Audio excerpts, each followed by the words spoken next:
Baik, selamat malam Bapak Ibu, saudara yang dikasihi oleh Tuhan Yesus Kristus. Waktu menunjukkan tepat pukul 7 waktu Indonesia bagian Barat. Kita akan memulai pendalaman Alkitab kita di malam hari ini. Saya pimpin kita dalam doa. Bapa kami yang ada dalam kerajaan surga, kami mengucap syukur untuk kasih setiamu dalam hidup kami tiap-tiap hari Tuhan. Sehingga malam hari ini kami bisa kembali untuk belajar firman-Mu. Dan hari ini kami belajar tentang kehidupan yang kekal, khususnya tentang neraka yang kekal Tuhan. Tuhan berhikmat dan pengertian kepada kami, agar kami bisa mengerti firman-Mu dengan baik. Ya hamba-Mu untuk menjelaskan firman-Mu Bapa. Dalam nama Tuhan Yesus kami berdoa dan bersyukur. Amin. Ya, Bapak Ibu, saudaraku yang dikasihi oleh Tuhan Yesus Kristus, hari ini kita akan membahas pandangan Alkitab tentang neraka atau neraka menurut pandangan Alkitab. Ya, mengapa ini sangat penting sekali untuk kita pelajari? Karena ada berbagai macam konsep tentang neraka. Ya.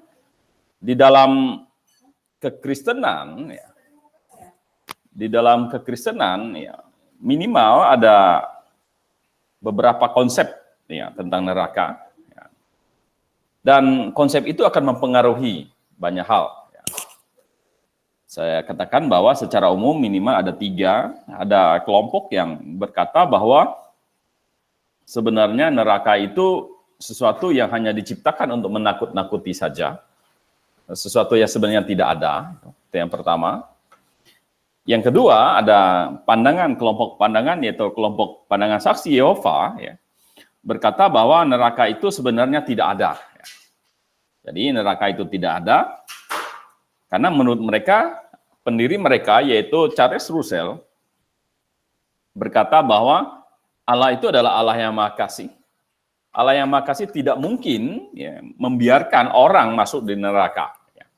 Sebenarnya kalau karena latar belakang Russell seorang pemuda yang tadinya dia seorang pemuda yang begitu kacau hidupnya dan dia memiliki satu ketakutan ketika dia mendengarkan khotbah tentang neraka, sehingga akhirnya dia mengambil sebuah konsep bahwa sebenarnya neraka itu tidak ada. Nah, dan itu ya diajarkan di dalam saksi Yehova. Lalu kalau neraka itu tidak ada, bagaimana nasib orang-orang yang tidak percaya? Nah, mereka akan berkata bahwa orang-orang yang percaya kepada Yehova, karena mereka saksi Yehova, itu akan masuk surga, dan surga mereka ada yang surga di atas, ada yang surga di bumi. Sedangkan orang-orang yang tidak percaya, ya, maka mereka berkata bahwa orang-orang itu akan berada dalam kubur, ya, dalam kubur dan tidak dibangkitkan. Ya. Jadi neraka bagi mereka itu adalah seperti kubur itu. Ya. Itu yang kedua. Yang ketiga, ada juga pandangan yang berkata bahwa neraka itu tidak adil. Ya. Kalau misalnya Tuhan menghukum dengan kekal. Jadi neraka itu sifatnya temporer, neraka itu sifatnya sementara, temporer gitu. Dan pandangan ini ada 2 pandangan. Pertama, pandangan yang dianut oleh kelompok yang berkata bahwa kalau Tuhan adil, kalau misalnya seseorang hidup di dunia ini dan dia berdosa selama 70 tahun atau 80 tahun umurnya di dunia ini, harusnya hukumannya adil di neraka itu adalah selama 70 tahun atau 80 tahun itu gitu kan. Nah, setelah dia 70 tahun, 80 tahun, maka dia akan dibebaskan dari neraka. Ada pandangan seperti itu. Ada juga pandangan yang berkata bahwa orang yang percaya kepada Tuhan Yesus, ya, orang yang percaya kepada Tuhan Yesus itu tidak akan dihukum kekal di neraka. Ya. Jadi mereka bilang bahwa sejak kita kecil, ya, sampai kita percaya Yesus Kristus, dosa semua sudah ditanggung. Ya. Tapi sejak kita percaya Yesus Kristus, kita masih bisa berbuat dosa sampai kita meninggal. Nah, dosa ini akan dihukum. Ya. Nah, hukuman itu mereka gambarkan dengan istilah purgatori. Ini biasanya di satu kelompok yang dinamakan dengan gereja Katolik. Jadi gereja Katolik itu punya konsep tentang purgatori. Ya, apa itu purgatori? Purgatori itu artinya mereka bilang orang yang percaya kepada Yesus pasti akan masuk surga, tapi dosa sejak dia bertobat dan percaya sampai dia mati, ya, dosa itu harus disucikan dulu, karena surga ada tempat yang suci, maka itu harus disucikan dalam api penyucian yang disebut dengan purgatori. Nah, berapa lama mereka berada di api penyucian itu? Ya tergantung katanya. Tergantung apa? Tergantung yang pertama adalah tergantung ada atau tidak adanya keluarga yang mendoakan dia. Di pandangan mereka ada namanya doa arwah, jadi bisa didoakan. Yang pertama, yang kedua adanya ini, kalau dulu itu surat penghapusan dosa. Jadi kalau dosanya banyak, lama dia di api itu. Kalau dosanya sedikit, cepat dia keluar dari api itu. Nah, dan kalau misalnya ada keluarga yang mendoakan dia, ya cepat dia keluar dari situ. Tetapi kita bilang itu adalah konsep yang salah. Mengapa? Karena kalau kita bahas yang pandangan tadi, bagaimana orang hidup 70 tahun kok bisa dihukum kekal, kok Allah merasa tidak adil, atau adakah purgatori itu? Kita bilang sebenarnya itu ada konsep yang tidak sesuai dengan prinsip firman Tuhan. Yang pertama, kita berkata dalam Roma pasal 8 ayat 1, demikian sekarang tidak ada lagi penghukuman bagi mereka yang ada dalam Kristus Yesus. Jadi orang yang sudah berada dalam Kristus Yesus, berdasarkan Roma pasal 5 ayat 9 sampai 10, dikatakan bahwa mereka yang sudah diperdamaikan itu pasti akan diselamatkan. Ya. Dan Roma pasal 8 ayat 1, demikian sekarang tidak ada lagi penghukuman bagi mereka yang ada dalam Kristus Yesus. Ya, tidak ada api penyucian lagi. Kenapa? Karena orang yang sudah berada dalam Yesus Kristus, sesuai dengan 1 Yohanes 2 ayat 2 mengatakan semua dosa kita, dari dosa kita dulu, sekarang sampai yang terakhir kita lakukan, semua ditanggung oleh Yesus Kristus. Sehingga apa? Sehingga tidak ada penghukuman lagi, karena penghukuman sudah diselesaikan oleh Tuhan Yesus Kristus. Nah, lalu kalau begitu, bagaimana kita melihat neraka menurut Alkitab? Bagaimana kita bisa melihat itu? Dan apa konsepnya? Itu yang kita pelajari. Setelah minggu lalu kita bahas tentang surga menurut pandangan Alkitab. Ya, jadi ini penting sekali ya. Coba kita lihat, yang pertama kita lihat kondisi neraka. Nah, bagaimana kondisi neraka menurut Alkitab? Ada yang mengatakan tadi itu adalah tempat yang sementara. Ada yang mengatakan itu penghukumannya hanya beberapa saat saja, tergantung dosanya, tergantung orang mendoakan. Tetapi apa pandangan Alkitab tentang neraka? Menurut Yesaya pasal 66 ayat 24, dikatakan mereka akan keluar dan akan memandang bangkai orang-orang yang telah memberontak kepadaku. Di situ ulatnya tidak akan mati dan apinya tidak akan padam.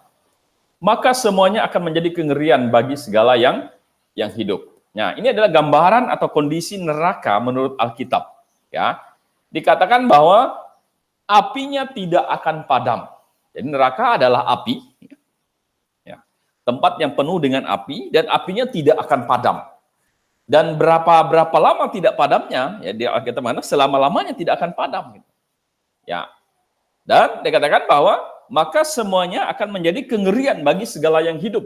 Nah, jadi akan menjadi kengerian bagi segala yang hidup. Nah, tetapi kalau kita lihat di atasnya, di situ dikatakan di situ ulatnya tidak akan mati dan apinya tidak akan padam.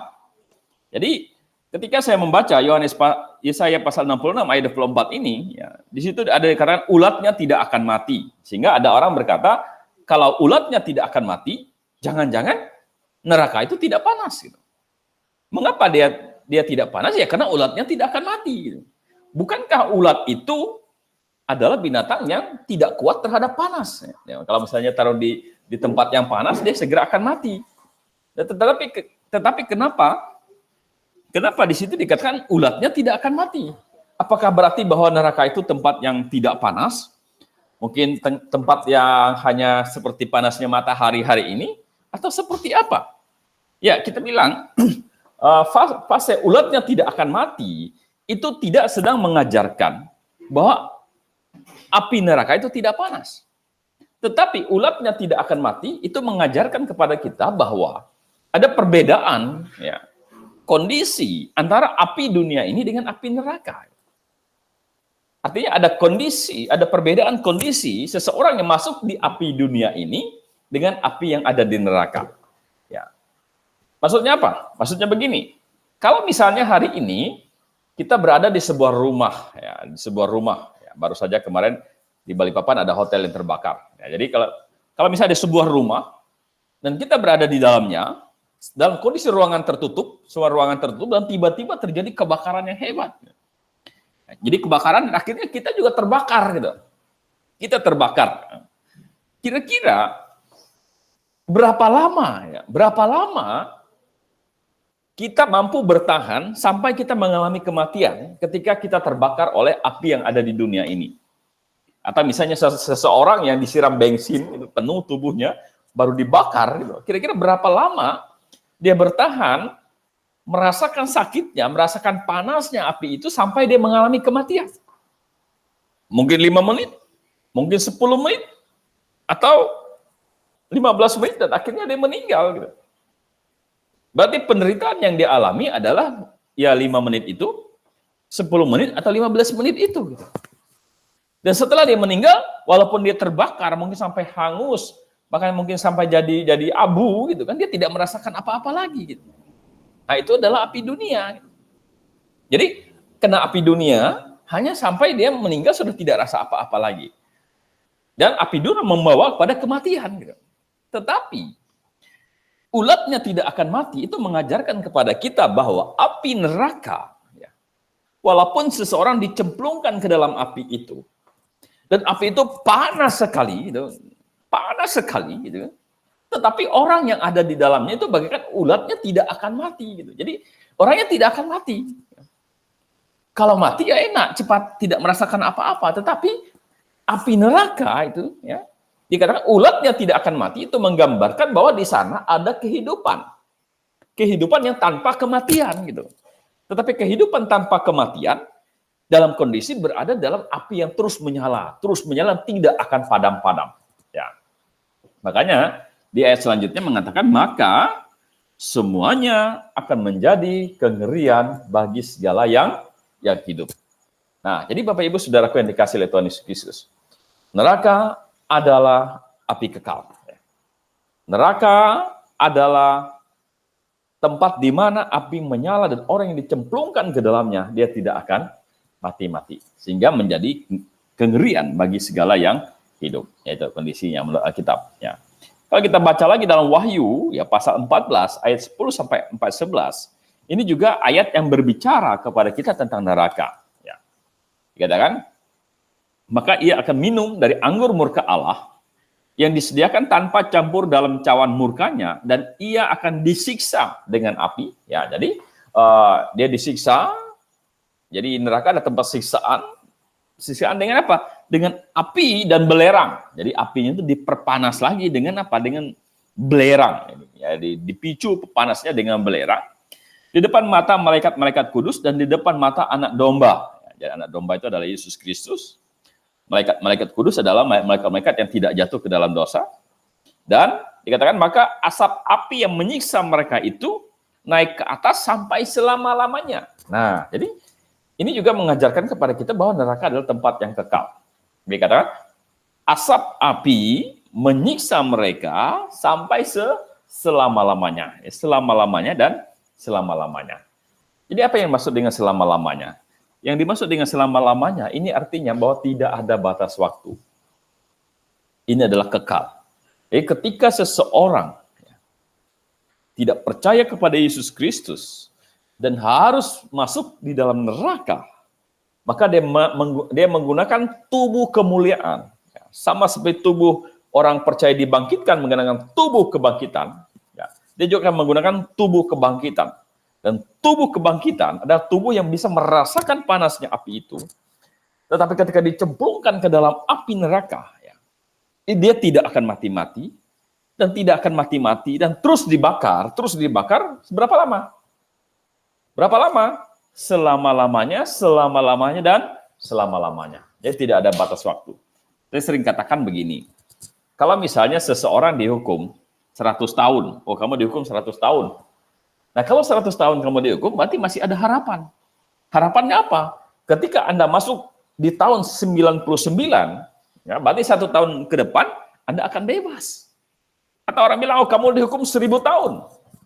Ya, walaupun 1000 tahun ada waktu yang lama, tapi tetap masih ada harapan. Harapannya apa? Di 999, ya, 999, Anda masih punya pengharapan tahun depan Anda akan bebas. Gitu. Atau 10.000 tahun, atau 1 juta tahun, masih tetap ada harapan. Tetapi ketika Alkitab berkata, maka asap yang menyiksa mereka naik ke atas sampai selama-lamanya, dan selama-lamanya, itu berarti Tidak ada pengharapan sama sekali. Tidak ada batas, tidak ada masa pembebasan, tidak ada. Itu akan terus selama-lamanya, dan selama-lamanya dalam kondisi apa? Dalam kondisi tersiksa. Gitu. Ya, kita baca terus ya. Dan dikatakan, dan siang malam mereka tidak henti-hentinya disiksa, yaitu mereka yang menyembah binatang serta patungnya dan barang siapa yang telah menerima tanda namanya. Nah, jadi selama-lamanya. Dan kondisinya seperti apa? Nah, di sini katakan, dan siang malam ya, mereka tidak henti-hentinya disiksa. Wow, sudah selama-lamanya juga tidak henti-hentinya disiksa. Ya, tidak henti-hentinya disiksa. Artinya apa? Artinya, kenapa Alkitab menggunakan istilah siang dan malam? Nah, kita bilang begini, siang dan malam itu mewakili waktu. Ya, kalau hari ini kita tahu waktu itu 1 kali 24 jam, ya 12 jam mewakili siang, ya 12 jam mewakili malam. Dan di dalam hari penciptaan, Tuhan bilang jadilah petang, jadilah siang, itu hari pertama, jadilah petang, jadilah pagi, itu hari kedua. Jadi siang dan malam itu satu hari. Gitu. Dan mereka tidak hentinya disiksa. Gitu. Artinya sudah selama-lamanya, dan tiap harinya itu tidak ada waktu istirahat sedikit pun. Ya, tidak ada waktu istirahat sedikit pun, tidak ada waktu untuk berhenti sedikit pun. Ya, kita ingat ya, waktu dulu kita pernah sekolah, jadi misalnya waktu SD, SMP, SMA, gitu kan. Jadi pelajaran pertama, pelajaran kedua, ya, habis itu mau masuk pelajaran ketiga, ada waktu istirahat 15 menit. Kita bisa ke kamar mandi, kita bisa makan, kita bisa cari minum, dan sebagainya, dalam waktu 15 menit itu. Habis itu pelajaran selanjutnya, mungkin beberapa pelajaran, habis itu istirahat lagi. Mungkin setengah jam istirahat. Habis itu belajar lagi, baru pulang. Nah, jadi ada waktu istirahatnya. Atau ketika sedang belajar, tiba-tiba mau ke belakang, Anda bisa angkat tangan, Bu, permisi atau Pak, permisi, mau istirahat dulu, mau keluar gitu, ke belakang. Jadi masih ada waktu istirahat. Gitu. Ya. Tetapi di neraka itu sudah selama-lamanya itu tidak ada waktu istirahat sedikit pun. Gitu. Pokoknya terus-menerus. Gitu. Terus-menerus. Dan itu disiksa siang malam, terus-menerus, siang malam, sampai selama-lamanya. Makanya dalam Yesaya pasal 66 ayat 24, menjadi segala kengerian bagi segala yang hidup. Ya, terus kita lihat tadi bahwa dikatakan bahwa neraka adalah tempat yang kekal, ya, Wahyu pasal 20 ayat 10, dan iblis yang menyesatkan mereka dilemparkan ke dalam lautan api. Nah, jadi gambaran Alkitab itu ada lautan api, jadi betul-betul api yang luas, gitu. Dan apinya tidak akan padam, ya. Dan dia juga api dan belerang, jadi ke api kalau ketemu belerang tambah panas, ya. Yaitu tempat binatang dan nabi palsu itu, dan mereka disiksa siang malam sampai selama-lamanya. Jadi siang malam sampai selama-lamanya. Ya, binatang itu dan nabi palsu itu, dan mereka disiksa siang malam sampai selama-lamanya. Nah, ini mengajarkan kepada kita bahwa neraka adalah tempat yang kekal. Terus, neraka adalah tempat yang mengerikan. Nah, sudah kita lihat tadi ya. Dikatakan, dan banyak dari antara orang-orang telah tidur di dalam debu tanah akan bangun, sebagian untuk mendapat hidup yang kekal, sebagian untuk mengalami kehinaan dan kengerian yang kekal. Kehinaan dan kengerian yang kekal. Kehinaan yang pertama, karena mereka terpisah dari Allah. Ya. Kehinaan dan kengerian yang kekal. Jadi, kenapa itu mengerikan? Yang pertama, dikatakan tadi bahwa karena masuk di sana tidak akan mati-mati. Yang kedua, bahwa itu adalah api yang panas sekali. Ya, api yang panas sekali. Yang ketiga adalah karena tidak ada sedikit pun pengharapan untuk bebas. Oh, selama-lamanya tidak ada batas waktu. Itu yang sungguh-sungguh menjadi satu kengerian bagi segala yang hidup. Ya, jadi neraka adalah tempat yang mengerikan. Terus, neraka untuk iblis dan pengikutnya. Nah, kalau Anda baca dalam Matius pasal 25, ya, ayat 41, dikatakan, dan ia akan berkata juga kepada mereka yang di sebelah kirinya, penyalah daripada hadapanku, hai kamu orang-orang terkutuk, Nyala ke dalam api yang kekal yang telah disediakan untuk iblis dan malaikat-malaikatnya. Jadi sebenarnya neraka ya, kita percaya adalah ciptaan Tuhan. Kenapa? Karena di Alkitab mengatakan segala sesuatu diciptakan oleh Dia dan tanpa Dia tidak ada segala sesuatu yang diciptakan. Dan neraka adalah satu tempat yang sudah diciptakan oleh Allah.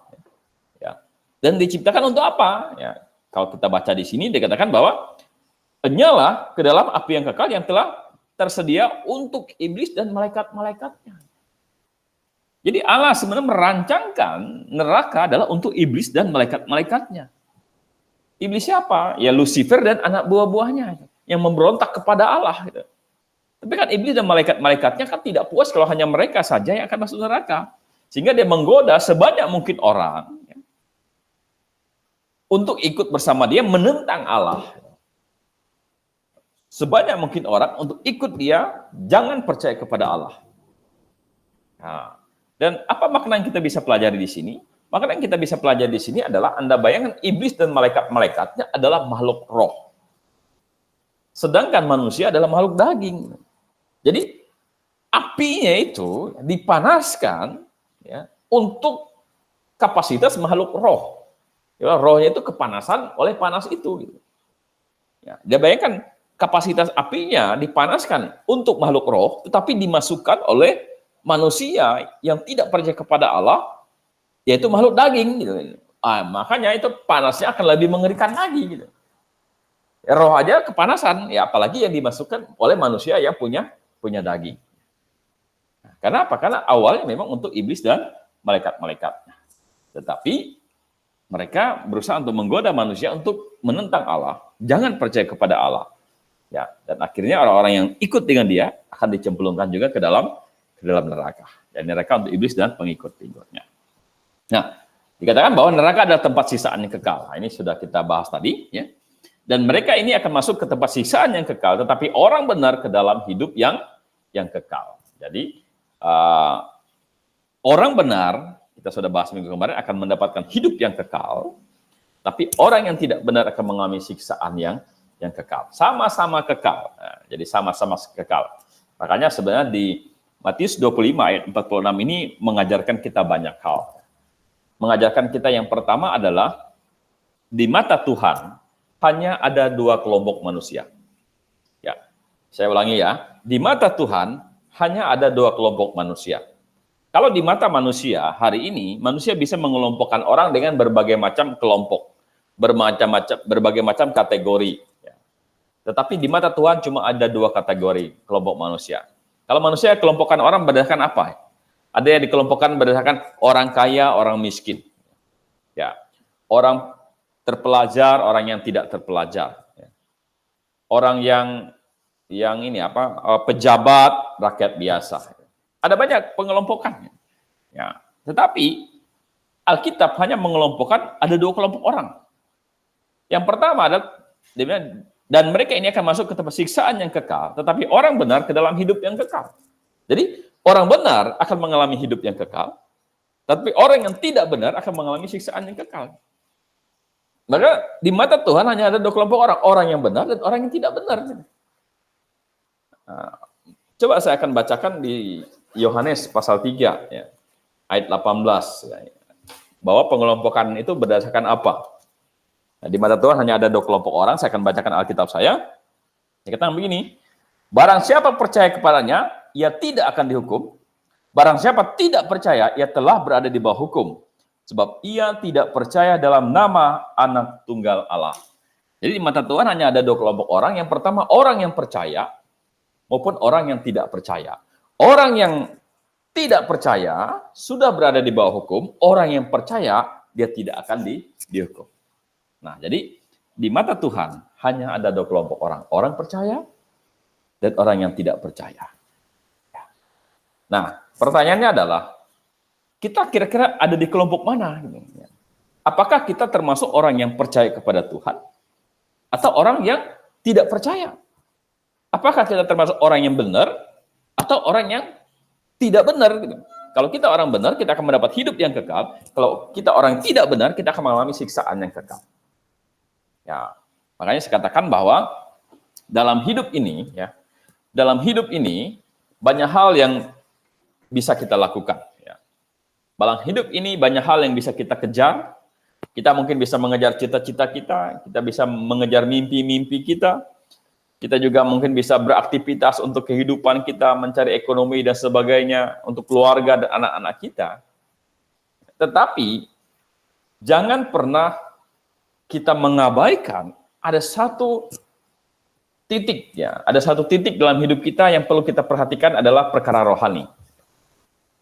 Ketika Tuhan panggil kita, atau ketika Tuhan datangnya untuk yang kedua kali, apakah kita termasuk orang yang benar, atau kita termasuk orang yang tidak benar? Apakah kita termasuk orang yang percaya, ataukah kita termasuk orang yang tidak percaya? Kalau kita masuk orang yang benar atau orang percaya, kita akan bersama dengan Allah dalam hidup yang kekal, yang tidak ada air mata, tidak ada rata tangis, tidak ada duka cita di sana. Tetapi kalau kita termasuk orang yang tidak percaya atau orang yang belum percaya, maka kita akan berada dalam siksaan yang kekal. Yang asap apinya tadi terus membakar, yang selama-lamanya tidak ada waktu istirahat itu, yang dibakar dengan api dan belerang selama-lamanya dan selama-lamanya. Makanya saya katakan bahwa mulai sekarang kita harus memikirkan, Tuhan, kalau Engkau panggil saya, apakah saya termasuk orang yang benar atau saya termasuk orang yang tidak benar? Bagaimana supaya menjadi orang benar? Alkitab mengatakan cukup bertobat dan percaya pada Yesus Kristus. Bagaimana caranya? Caranya adalah kita harus tahu Yesus menanggung semua dosa kita dulu, sekarang, sampai akan datang. Dan berkata, Tuhan, saya mau menjadikan Engkau sebagai Tuhan dan Juru Selamat. Kita menerima Dia, dengan hati kita percaya, dengan mulut mengaku, kita diselamatkan. Dan kita termasuk orang yang benar. Mengapa? Karena di mata Tuhan hanya ada 2 kelompok orang. Dan neraka adalah tempat siksaan yang kekal. Ya. Jadi itu. Terus kita lanjutkan ya. Neraka adalah lautan api. Ya. Wahyu pasal 21 ayat 8. Tetapi orang-orang penakut, ya, orang-orang yang tidak percaya, orang-orang keji, orang-orang pembunuh, orang-orang sundal, tukang-tukang sihir, penyembah-penyembah berhala, dan semua pendusta, mereka akan mendapat bagian. Mereka di dalam lautan yang menyala-nyala oleh api, dan belerang itu adalah kematian yang kedua. Jadi lautan api, ya, lautan yang menyala-nyala oleh api. Jadi Anda bayangkan lautan, ya, ketika naik kapal gitu, ya, dan pas di tengah-tengah lautan, kadang-kadang kita melihat ke depan itu air semua, ya. Ke kiri air semua, ke kanan air semua. Kita lihat ke belakang air semua. Kok tidak kelihatan daratannya gitu. Lautan yang begitu luas. Nah, kita mengatakan api adalah neraka adalah lautan api. Jadi begitu luas sekali. Mengapa? Alasannya kalau salah satunya adalah banyak orang memang akan masuk di sana nantinya. Dan di sini dikatakan bahwa tetapi orang-orang penakut, orang-orang yang tidak percaya, orang-orang keji, orang-orang pembunuh, orang-orang sundal, tukang-tukang sihir, penyembah berhala, dan semua pendusta, mereka akan mendapat bagian mereka dalam lautan yang menyala oleh api dan belerang. Itulah kematian kedua. Sehingga ada orang berkata, kamu penakut loh. Apa-apa takut. Berarti kamu termasuk orang penakut. Alkitab bilang kamu akan berada di neraka. Kamu orang keji. Kamu orang pembunuh. Kamu orang sundal. Kamu tukang sihir, penyembah berhala. Dan semua pendusta. Wah, kamu pendusta. Bohong dan sebagainya. Berarti nanti akan menyala-nyala oleh api, di dalam api neraka. Kita bilang, sebenarnya ayat ini mengajarkan kepada kita apa? Ya.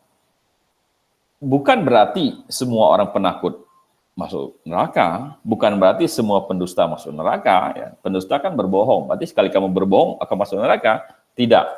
Kata kuncinya adalah orang-orang yang tidak percaya. Ya, tidak percaya sehingga akhirnya dia berdusta, ya. Dia tidak percaya, akhirnya dia takut, dia tidak percaya, akhirnya dia menyembah berhala, ya. Akhirnya dia sundal tapi tidak bertobat, membunuh tapi tidak bertobat, orang keji tidak bertobat. Itu yang mengalami kematian yang kekal di neraka. Tetapi gambaran neraka adalah lautan api, lautan yang luas, ya. Dan itu dibakar oleh api. Jadi gambarannya menyala api terus. Dan itu luas sekali, tak ada batasnya. Terus kita lihat lagi. Ya, neraka adalah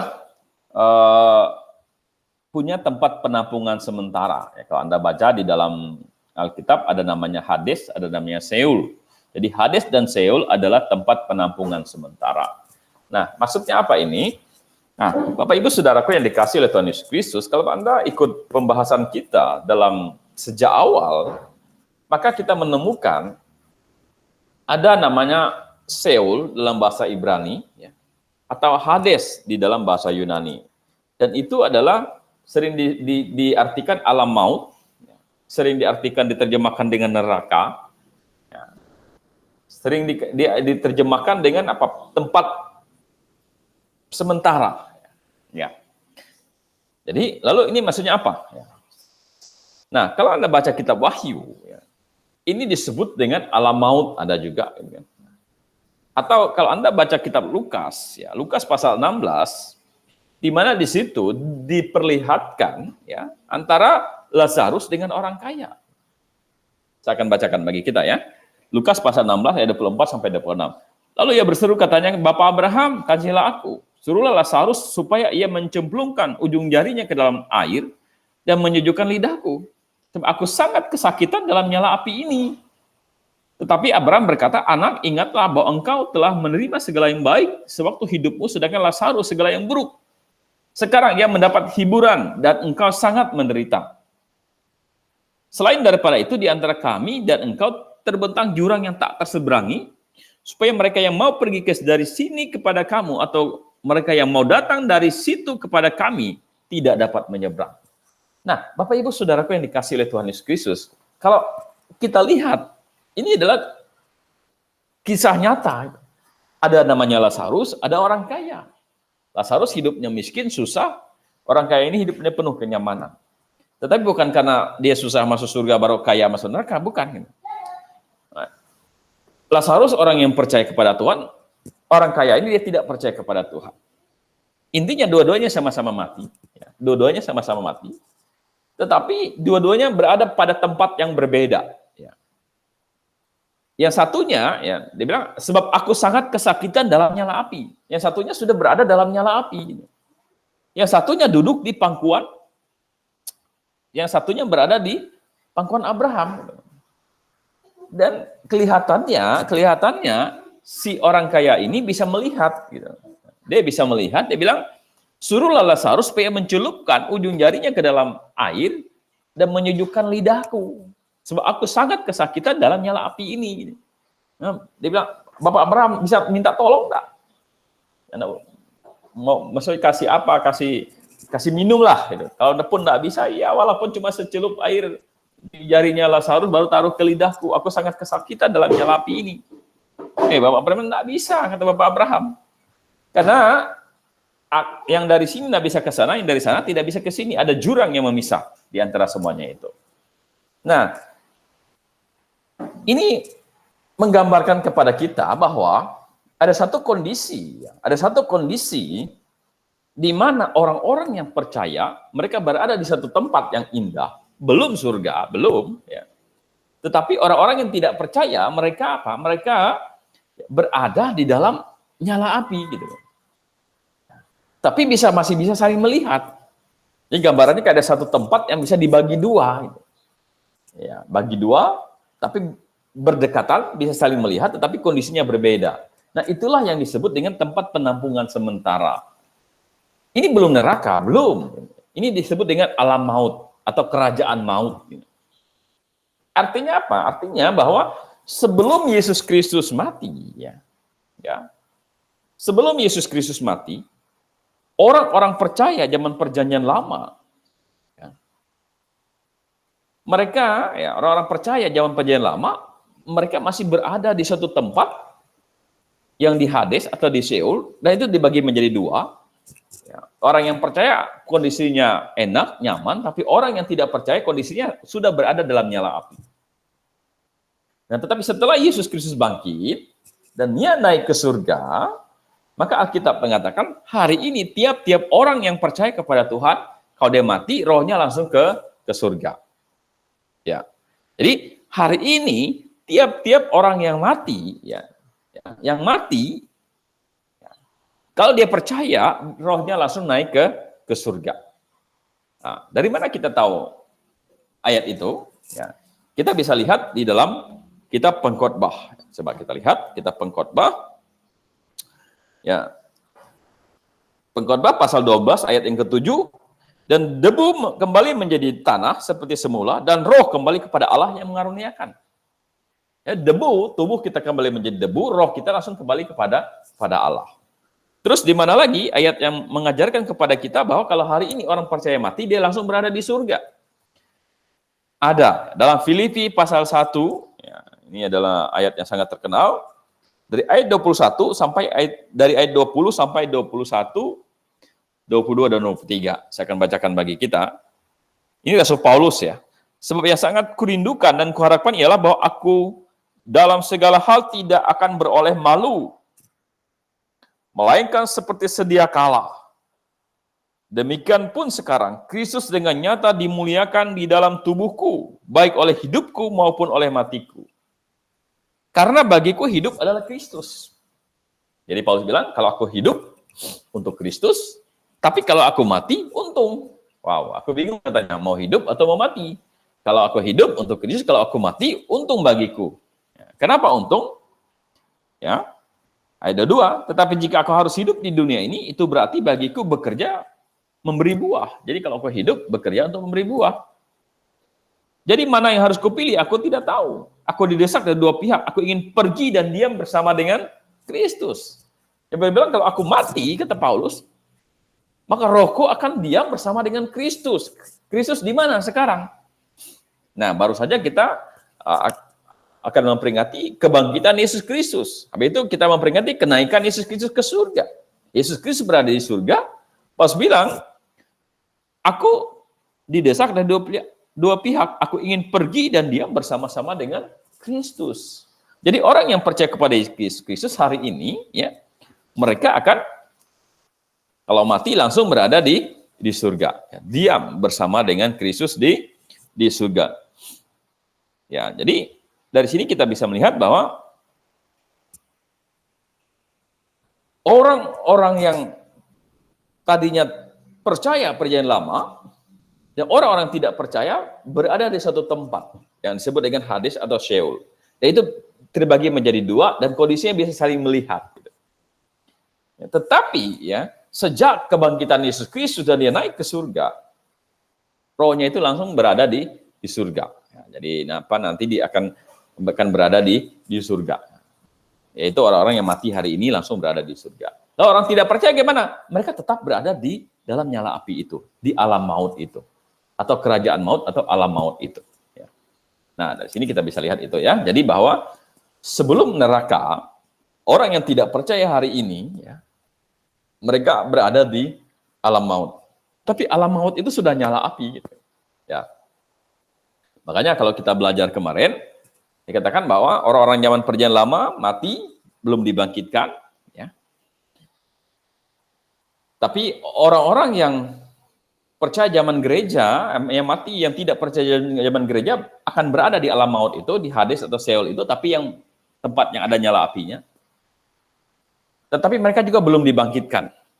Kapan mereka dibangkitkan? Mereka dibangkit pada akhir kerajaan 1000 tahun, menghadap tata aras putih untuk mendapat berat ringannya hukuman mereka di neraka. Jadi mereka masih dalam api itu. Terus, tetapi orang-orang percaya, ya, zaman gereja dibangkitkan ketika Tuhan Yesus datang untuk yang kedua kali, dibangkitkan tubuhnya, rohnya sudah di surga. Gitu. Terus orang-orang perjanjian lama, orang-orang zaman gereja yang zaman 1 kali 7 tahun sengsara dibangkitkan kapan? Ya di akhir masa kerajaan 1000 tahun. Di awal kerajaan 1000 tahun, di akhir masa tribulasi.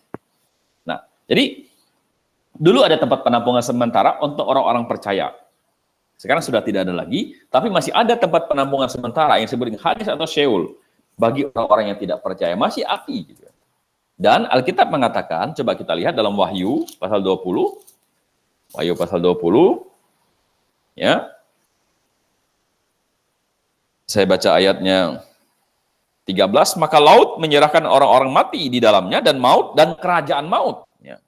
Menyerahkan orang-orang mati yang ada di dalamnya dan mereka di masing-masing dihakimi menurut perbuatannya. Kalau maut dan kerajaan maut itu dilemparkan ke lautan api, itulah kematian yang kedua, lautan api. Jadi Hades atau Sheol itu bisa dikatakan adalah maut atau kerajaan maut. Jadi Hades dan Sheol itu nanti tempat yang siksaan itu juga nanti kan dilemparkan ke dalam lautan api. Awalnya mereka keluar dari lautan api itu, mereka dihakimi untuk berat ringan hukuman mereka di neraka, habis itu mereka dibuang ke dalam neraka yang kekal itu, lautan api itu. Nah, jadi Bapak Ibu Saudaraku yang dikasihi oleh Tuhan Yesus Kristus, Hades dan Sheol adalah tempat penampungan sementara. Hari ini orang tidak percaya, mereka langsung ke alam maut, dan alam maut digambarkan berada di bawah, ya, berada di bawah, sedangkan surga gambarannya berada di atas. Ya. Lalu apa yang kita bisa pelajari lagi dalam ayat ini? Ada satu hal yang menarik yang kita bisa pelajari di sini. Kenapa? Karena mungkin Anda pernah dengar ada hamba Tuhan banyak hamba Tuhan yang berkata, wah dia dibawa oleh Tuhan ke surga, habis itu dia dibawa oleh Tuhan ke neraka. Gitu. Ya, sehingga ada orang bertanya kepada saya, itu bagaimana? Apakah itu benar? Gitu. Ada hamba Tuhan bawa ke surga, habis itu dibawa ke neraka, habis itu dibalikin lagi ke bumi oleh Tuhan. Gitu. Ya, itu apakah benar? Gitu kan? Nah, kita bilang, ya tergantung. Dia dapatnya itu bagaimana? Kalau dia bilang, oh saya bermimpi dibawa Tuhan ke surga ke neraka, ya kita bilang namanya orang bermimpi, terserahlah, mau dibawa ke Prancis juga boleh, mau dibawa ke Amerika juga boleh, mau dibawa ke surga ke neraka ya boleh, namanya bermimpi gitu. Ya, kita juga sering mimpi tiba-tiba di kampung, itu namanya mimpi. Ya. Sah-sah saja kalau orang bermimpi, namanya mimpi ya bunga tidur gitu. Tapi kalau dia bilang benar, oh saya dibawa Tuhan dalam roh ke surga atau ke neraka. Wah, kita bilang hati-hati. Kalau dibawa Tuhan dalam roh, berarti tubuhmu ketinggalan gitu kan. Di bumi ini, ya, berarti kamu berapa hari dibawa ke neraka, berapa hari dibawa ke surga, berarti kamu di bumi ini mati gitu kan. Nah, apakah kondisinya begitu? Atau dia bilang, oh saya dikasih penglihatan oleh Tuhan tentang surga dan neraka. Saya bilang, banyak pertanyaan-pertanyaan harus kita ini. Tetapi apa menurut Alkitab? Apakah benar ada hamba Tuhan yang pergi ke surga, habis itu pergi ke neraka? Itu dari surga dan neraka dia balik lagi ke bumi. Ya. Nah, kita lihat, kita baca lagi dalam Lukas pasal 16 ayat 24 sampai 26. Saya akan bacakan bagi kita. Lalu ia berseru katanya, Bapak Abraham, kasihlah aku. Suruhlah Lazarus supaya mencelupkan ujung jarinya ke dalam air dan menyejukkan lidahku. Sebab aku sangat kesakitan dalam nyala api ini. Apa kata Abraham? Tetapi Abraham berkata, anak, ingatlah bahwa engkau telah menerima segala yang baik sewaktu hidupmu. Sedangkan Lazarus segala yang buruk, sekarang ia mendapat hiburan dan engkau sangat menderita. Selain daripada itu, di antara kami dan engkau terdapat jurang yang tak terseberangi. Supaya mereka yang mau pergi dari sini kepadamu, atau mereka yang mau datang dari situ kepada kami, tidak dapat menyeberangi. Nah, Alkitab berkata, orang tidak bisa pergi dari sini, dari surga ke neraka. Dan orang dari neraka tidak bisa pergi ke surga. Kalau bisa ya, yang dari neraka, migrasi mereka semuanya ke surga, pindah semuanya ke surga. Gitu. Setelah rasa panas, pindah. Boleh nggak pindah? Wah. Tapi nggak boleh. Kenapa? Karena ada jurang yang tak terseberangi, supaya mereka yang mau pergi dari sini kepadamu, atau mereka yang mau datang dari situ kepada kami, tidak dapat menyeberang. Artinya orang tidak bisa dari surga ke neraka, dari neraka ke surga. Tentu yang dari surga tidak mau ke neraka, tapi yang dari neraka pasti mereka akan mau ke surga. Nah, jadi pengajaran ini mengajarkan kepada kita bahwa orang dari surga tidak bisa pergi ke neraka, dan orang yang sudah berada di neraka tidak bisa kembali ke surga. Dan kalau Anda baca lagi dalam Lukas itu, pasal 16, akhirnya orang kaya itu putus asa dan dia bilang, waduh, kalau begitu bisa minta tolong enggak gitu, kepada Lazarus supaya dia kembali ke bumi. Ya. Dia kembali ke bumi, kasih tahu ada saudaraku di sana gitu. Supaya jangan mereka masuk neraka seperti saya. Nah, itu ya. Saya akan bacakan ya ayatnya ya. Nah, kata orang itu, kalau demikian aku minta kepadamu Bapa supaya engkau menyuruh dia ke rumah ayahku, sebab masih ada 5 saudaraku, supaya memperingati mereka dengan sungguh-sungguh, agar mereka jangan masuk kelak ke dalam tempat penderitaan ini. Tetapi kata Abraham, ada pada mereka kesaksian Musa dan para nabi, baiklah mereka mendengar kesaksian itu. Jawab orang itu, tidak Bapa Abraham, tetapi jika ada seorang datang dari antara orang mati kepada mereka, mereka akan bertobat. Kata Abraham kepada, jika mereka tidak mendengar kesaksian Musa dan para nabi, mereka tidak juga akan diyakinkan sekalipun oleh seorang yang bangkit dari antara orang mati. Abraham bilang tidak bisa. Gitu. Di sana ada kitab Taurat dan para nabi, ada Alkitab di sana, mereka bisa baca Alkitab, bertobat.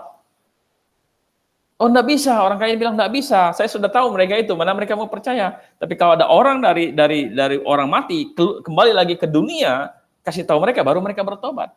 Bapak Abraham bilang enggak bisa. Sekalipun orang yang bangkit dari antara orang mati. Nah, jadi konsep ini, tempat penampungan sementara mengajarkan kepada kita apa? Dari surga Anda bisa ke bumi, dari surga Anda bisa ke neraka, dan neraka Anda bisa kembali ke bumi, ke surga. Ya. Dan dari surga Anda bisa juga kembali ke bumi, dari neraka juga Anda bisa kembali ke bumi.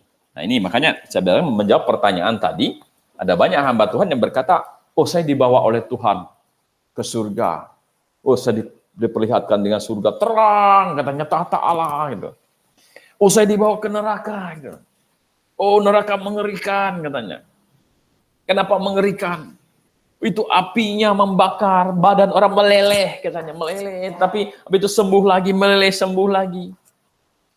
Baru orang-orang yang ada dibilang ada kayak apa malaikat yang jelek apa gitu, jahat gitu, pegang lidah mereka, lidahnya dipotong, tumbuh lagi, pegang lidahnya dipotong, tumbuh lagi. Baru ada katanya kemaluannya ditusuk-tusuk terus gitu. Lalu dia bertanya katanya kepada malaikat, ini apa maksudnya ini? Oh yang lidah dipotong itu yang suka berbohong-bohong di dunia ini. Nanti di neraka itu di lidahnya dipotong-potong. Yang suka berzina itu nanti alat vitalnya itu ditusuk-tusuk menderita. Nah, makanya jangan berzina, makanya jangan berbohong. Nah, dilihat itu katanya. Habis itu dia kembali ke dunia. Dia kembali ke dunia. Dan akhirnya dikhotbah tentang neraka, di kesaksian di mana-mana. Tuhan bawa saya ke surga, Tuhan bawa saya ke neraka. Nah, kita bilang, itu tidak benar. Mengapa? Karena orang yang dari surga tidak bisa ke neraka. Bagaimana hamba Tuhan ini bilang dia dibawa ke surga, itu dibawa ke neraka. Dan orang dari neraka tidak bisa ke surga, dan orang dari surga dan neraka juga tidak bisa kembali ke bumi. Ya, Anda bayangkan kalau saya sudah masuk surga, saya tidak mau ke bumi lagi. Kenapa? Karena surga tempat yang indah. Tidak ada air mata, tidak ada penderitaan, tidak ada macet, tidak ada keluh kesah, tidak ada sakit penyakit. Kita menggunakan tubuh kemuliaan. Bagaimana mungkin orang dari surga bisa kembali ke bumi? Dari neraka bisa kembali lagi ke bumi? Nggak mungkin. Lagi pula, gitu kan? Kesaksian mereka itu mengacaukan banyak hal. Gitu. Pertama, mengacaukan tentang neraka. Konsep tentang neraka dan surga. Mengapa saya katakan demikian? Karena Anda boleh baca, Anda boleh dengar kesaksian mereka. 10 orang berbicara bahwa dia dibawa oleh Tuhan ke surga. 10 orang, surganya pasti beda-beda. Ada 10 hamba Tuhan yang dikatakan dia dibawa oleh Tuhan ke neraka, 10-10-nya juga beda-beda. Saya pernah dengar ada seorang ibu berkata bahwa dibawa ke neraka. Neraka itu kayak tubuh manusia katanya. Ada ruang-ruangannya, ada apa. Ada yang katakan, oh lidahnya dipotong-potong. Siapa yang potong? Iblis katanya potong-potong. Iblis yang jahat itu dia potong-potong, ditusuk-tusuk, dia apa. Wow, kita bilang ini salah. Salah. Pertama, nggak ada orang dari neraka bisa kembali ke bumi. Dari surga bisa kembali ke bumi, kasih kesaksian bagi orang di bumi. Nggak ada itu. Gitu. Itu yang pertama. Yang kedua, menyebabkan konsep mereka tentang neraka menjadi salah. Gitu kan. Salahnya di mana? Gitu. Salahnya adalah orang masuk neraka karena dia berbohong. Maka orang yang berbohong itu nanti lidahnya dipotong, sambung lagi, dipotong, sambung lagi, potong. Jadi dia menderita sakit terus. Bukan. Orang masuk neraka bukan karena dia berbohong. Orang masuk neraka karena dia tidak bertobat dan percaya kepada Yesus Kristus. Orang yang ini, alat vitalnya ditusuk-tusuk terus gitu katanya. Dengan alat yang panas, besi panas atau apa gitu kan. Ya. Saya bilang enggak perlu panas lagi, ada besi panas, di neraka sudah panas gitu. Lalu ini kenapa dia hamba Tuhan tanya, kenapa ini dia ditusuk? Oh, ini dia masuk surga, masuk neraka karena dia berzina. Kayak dia menjadi pelacur, jadi apa gitu kan. Makanya dia diperlakukan seperti ini. Nah, kita juga salah gitu. Orang masuk neraka bukan karena dia berzina, bukan karena dia menjadi pelacur. Tetapi orang masuk neraka karena pelacur dan orang berzina yang tidak mau bertobat dan tidak mau percaya kepada Yesus Kristus. Itu yang benar gitu. Lagi pula kita sudah boleh baca tadi di dalam Matius pasal 25 ayat 41. Neraka ditujukan untuk siapa? Untuk iblis dan malaikat-malaikatnya. Malah kebalik. Malah nanti iblis yang, kalau menurut hamba Tuhan ini, malah kebalik gitu. Bukan iblis yang disiksa, malah iblis yang siksa orang gitu. Ini kacau gitu. Enak aja iblis jadi pesta potong lidah orang terus. Pesta apa dengan amarahnya tusuk-tusuk orang gitu kan. Itu enggak benar. Iblis enggak sempat tusuk-tusuk orang. Iblis enggak tempat potong-potong lidah orang. Oh, dia dibakar di sana selama-lamanya. Nah, jadi ini banyak mengacaukan konsep itu. Tetapi Alkitab bilang orang dari surga tidak bisa ke neraka. Orang dari neraka tidak bisa ke surga. Anda boleh menilai. Ada hamba Tuhan berkata, oh saya dibawa oleh Tuhan ke surga. 7 hari. Habis itu dia bawa ke neraka. Wow, itu namanya tur rohani. Ya. Surga neraka. Habis itu balik lagi ke bumi. Wah, Alkitab bilang tidak bisa. Orang dari surga tidak bisa ke neraka. Dan dari neraka tidak bisa ke surga. Dan orang dari neraka, dari surga tidak bisa kembali ke bumi. Anda mau percaya firman Tuhan atau Anda percaya hamba Tuhan yang bertentangan dengan firman Tuhan? Dan mereka menyebabkan kekacauan konsep tentang neraka. Karena 10 orang memang menceritakan dia dibawa Tuhan ke neraka, 10 orang nerakanya pasti beda-beda. Ya, beda-beda. Anda boleh cek di internet, boleh cek di YouTube, dengar. Ada 10 orang, pasti 10 kesaksiannya berbeda-beda. Bahkan bertentangan dengan Alkitab. Contohnya tadi, iblis yang siksa orang. Padahal, iblis yang disiksa di sana. Nah, Bapak Ibu Saudara akan dikasih oleh Tuhan Yesus Kristus. Jadi, neraka ada tempat yang kekal, neraka ada tempat yang mengerikan. Ya, neraka adalah api yang selama-lamanya, dan seseorang yang dimasukkan ke sana dan menggunakan tubuh kebangkitan, tubuh yang tidak akan mati dan merasakan panas, dan panas itu terus menerus. Sebab itu sebenarnya ini menjadi pertanyaan bagi kita. Di akhir PA saya akan bertanya, apakah kita termasuk orang yang benar atau kita termasuk orang yang belum diselamatkan? Kalau kita orang benar, kita akan bersama dengan Tuhan di surga. Tapi kalau kita orang tidak benar, maka kita akan kekal di neraka. Oleh sebab itulah, banyak hal yang kita lakukan di muka bumi ini. Tetapi jangan sampai Anda melupakan perkara rohani. Karena suatu saat kita akan berada di titik. Apakah kita kekal di surga atau kekal di neraka. Bagaimana supaya kita kekal di surga? Bertobat dan percaya kepada Yesus Kristus. Karena dia adalah satu-satunya jalan keselamatan. Itu yang pertama. Yang kedua, kalau Anda berkata, oh puji Tuhan, saya sudah diselamatkan, saya sudah percaya kepada Yesus Kristus, Tuhan dan Juru Selamat saya. Maka pertanyaan kedua adalah, sudahkah orang-orang terkasih kita? Siapa mereka? Mereka adalah orang tua kita, mereka adalah saudara-saudara kita, orang tua yang melahirkan kita, papa mama kita yang membesarkan kita, yang merawat kita dari kecil dengan penuh kasih sayang. Ya. Saudara-saudara kita, suami Anda, istri Anda, anak-anakmu. Sudahkah kira-kira kalau Tuhan panggil, mereka akan masuk surga? Sudahkah mereka pernah mendengar Injil yang benar dan menerima dia sebagai Tuhan dan Juru Selamat? Kalau sudah, mereka akan bersama-sama dengan kita di surga. Tapi kalau belum, mereka akan berada di neraka. Bapak Ibu Saudaraku yang dikasihi oleh Tuhan, surga adalah tempat yang kekal. Surga adalah tempat yang dimana kita penuh dengan kesadaran. Ketika kita masuk surga, kita tahu siapa saudara kita, siapa orang tua kita. Dalam kasih yang sempurna, kita tahu itu. Dan ketika Anda berada di surga, tidak menemukan mereka, Anda tahu mereka berada di mana. Pasti akan mereka berada di neraka. Neraka yang kekal yang selama-lamanya. Oleh sebab itu, sampaikah hati kita melihat kalau orang tua kita nanti dibakar, saudara kita, keluarga kita dibakar di sana. Oleh sebab itu, kalau Anda berkata, oh sepertinya mereka belum diselamatkan, berdoa untuk mereka. Agar mereka bisa membuka hati ketika ada Injil yang benar diberitakan. Berdoa kepada mereka, agar mereka bisa dipertemukan dengan hamba Tuhan yang benar-benar memberitakan Injil yang benar. Berdoa kepada mereka, agar ketika Anda bertemu dengan mereka, Anda diberikan keberanian, dan hati mereka juga dibuka ketika Anda memberitakan Injil kepada mereka, sehingga akhirnya mereka diselamatkan. Oh, kalau misalnya kita sudah diselamatkan, mungkin orang-orang terdekat kita diselamatkan. Pertanyaan selanjutnya adalah, adakah kita punya hati sebagai orang yang sudah diselamatkan untuk ambil bagian dalam proses memberitakan Injil? Karena dalam Roma pasal 10 dikatakan, sebab barang siapa yang berseru kepada nama Tuhan akan diselamatkan. Tapi pertanyaan, bagaimana mereka bisa berseru kalau mereka tidak percaya? Bagaimana mereka bisa percaya kalau mereka tidak mendengar? Bagaimana mereka bisa mendengar kalau tidak ada yang memberitakan? Bagaimana ada yang memberitakan kalau tidak ada yang mengutus? Jadi, untuk seseorang bisa mendengar Injil, harus ada gereja yang mengutus. Untuk pergi memberitakan, ada orang yang diutus, ada orang yang memberitakan. Ada orang yang mendengar, setelah dia mendengar dia percaya, setelah dia percaya dia berseru kepada nama Tuhan, baru seseorang diselamatkan.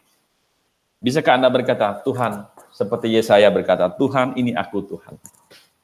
Ini masa mudaku, pakailah aku Tuhan, untuk menjadi alatmu, untuk memberitakan Injilmu. Wow, Alkitab mengatakan, betapa indahnya kedatangan mereka yang memberitakan kabar baik. Ada dua kata pekerjaan indah yang digambarkan dalam Alkitab. Yang pertama adalah betapa indahnya kedatangan mereka yang membawa kabar baik. Dalam bahasa aslinya itu adalah telapak kaki mereka yang membawa kabar baik. Artinya langkah-langkah orang yang membawa Injil itu indah di mata Tuhan. Kenapa? Karena itu membawa keselamatan. Yang kedua adalah pekerjaan yang baik itu ada dalam 1 Timotius pasal 3 ayat 1 mengatakan apa? Benarlah perkataan ini. Orang yang menghendaki pekerjaan penilik jemaat, menghendaki pekerjaan yang indah. Penilik jemaat adalah gembala. Orang yang berkata, Tuhan, pakailah saya untuk memberitakan Injilmu. Itu adalah pekerjaan indah. Bisakah Anda berkata, Tuhan, ini saya. Ini aku Tuhan. Utuslah aku Tuhan. Atau Anda berkata, oh Tuhan, saya sepertinya tidak bisa saya diutus. Tapi maukah Anda menjadi bagian dari jemaat yang mengutus? Ya, mengutus, tentu mengutus butuh dana, butuh biaya, butuh segalanya. Bisakah Anda berdoa, Tuhan berkati kami, berkati keluarga kami Tuhan, agar lewat kami bisa menyokong, membantu, sehingga orang lain bisa pergi memberitakan Injil. Kenapa? Karena sebelum kita diselamatkan, sebelum kita mendengar Injil, sudah ada orang sebelumnya yang berkorban untuk memberitakan Injil, sehingga kita bisa diselamatkan. Sekarang giliran kita yang sudah diselamatkan, harus memberitakan Injil kepada orang yang belum diselamatkan. Ya. Jadi, sudahkah kita diselamatkan? Kalau sudah, puji Tuhan. Sudahkah orang terkasih kita diselamatkan? Kalau belum, tugas kita memberitakan, mendoakan mereka. Yang ketiga adalah, sudahkah kita berkata, Tuhan, ini saya mau ambil bagian di dalam pekerjaan untuk memberitakan Injil-Mu. Kenapa? Karena saya tahu neraka adalah tempat yang kekal, tempat yang mengerikan. Oke? Demikian pembahasan firman Tuhan kita. Tentang banyak hal sebenarnya kita bisa pelajari, tapi ini mewakili ya semua yang kita bisa lihat ya.